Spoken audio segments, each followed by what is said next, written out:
ਜਮੀਲ ਭਾਈ, ਰਾਸਤਾ ਬਹੁਤ ਹੀ ਖਤਰਨਾਕ ਲੱਗ ਰਿਹਾ ਹੈ।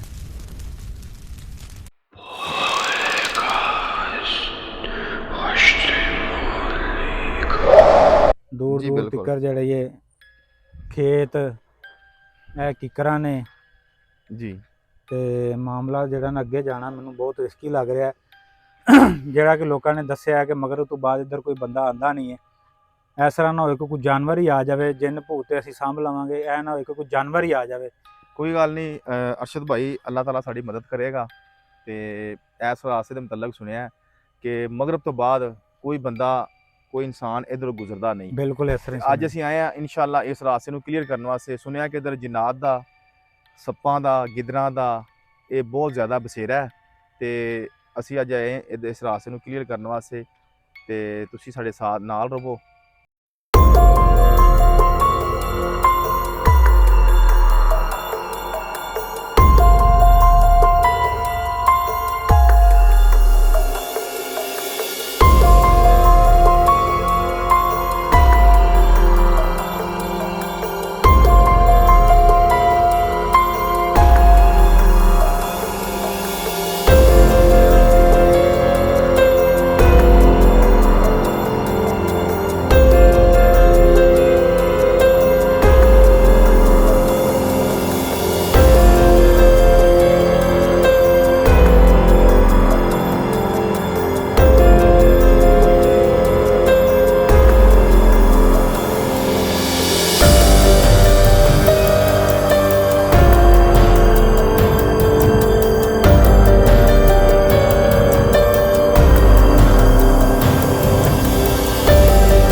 ਆਂਦਾ, ਬਾਕੀ ਇੱਧਰ ਕੋਈ ਆਉਣ ਜਾਣ ਵਾਲਾ ਕੋਈ ਨਿਜ਼ਾਮ ਨਜ਼ਰ ਅਰਸ਼ਦ ਨਹੀਂ ਆ ਭਾਈ, ਰਿਹਾ। ਗੁਜਰਾਤ ਦੀ ਮਸ਼ਹੂਰ ਤਰੀਨ ਜਗ੍ਹਾ ਹੈ ਇਹਦੀ। ਇਧਰੋਂ ਕੀ ਨਾਂ ਹੈ ਇਸ ਇਲਾਕੇ ਦਾ? ਧੁੱਦਲਪੁਰਾ। ਧੁੱਦਲਪੁਰਾ ਨਾਂ ਇਹਦਾ। ਤੇ ਧੁੱਦਲਪੁਰਾ ਗੁਜਰਾਤ ਦੀ ਮਸ਼ਹੂਰ ਤਰੀਨ ਜਗ੍ਹਾ ਹੈ। ਇਸ ਰਾਸਤੇ ਤੋਂ ਮਗਰਬ ਦੀ ਜਾਂ ਅਜ਼ਾਨ ਹੋਣੀ ਹੈ, ਉਸ ਤੋਂ ਬਾਅਦ ਕਿਸੇ ਬੰਦੇ ਨੇ ਨਹੀਂ ਗੁਜ਼ਰਨਾ, ਨਾ ਕਿਸੇ ਇਨਸਾਨ ਨੇ ਗੁਜ਼ਰਨਾ ਹੈ।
ਇਸੇ ਤੋਂ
ਤੁਸੀਂ ਵੇਖ ਸਕਦੇ ਹੋ ਸਾਡਾ ਕੀ ਸੂਰਤ ਹਾਲ ਹੈ। ਇੰਨੀ ਕੁ ਇਸ ਇਲਾਕੇ ਦੇ ਇਸ ਰੋਡ ਦੇ ਉੱਤੇ ਪਰੇਸ਼ਾਨੀ ਹੋਈ ਹੈ ਸਾਨੂੰ ਕਿ ਅਸੀਂ ਤੁਹਾਨੂੰ ਦੱਸ ਨਹੀਂ ਸਕਦੇ। ਪਹਿਲੇ ਜਦੋਂ ਇੰਨੀ ਕੁ ਸਮੈਲ ਆਉਂਦੀ ਪਈ ਸੀ, ਲੇਕਿਨ ਹੁਣ ਅੱਲਾ ਦਾ ਸ਼ੁਕਰ ਹੈ ਕਿ ਸਮੈਲ ਖਤਮ ਹੋ ਗਈ ਤੇ ਇਸ ਤੋਂ ਸਾਬਤ ਹੁੰਦਾ ਹੈ ਕਿ ਇਹ ਜਿਹੜੇ ਮਾਮਲਾ ਸਨ ਜਿੰਨਾਤੀ ਉਹ ਖਤਮ ਹੋ ਗਏ ਨੇ।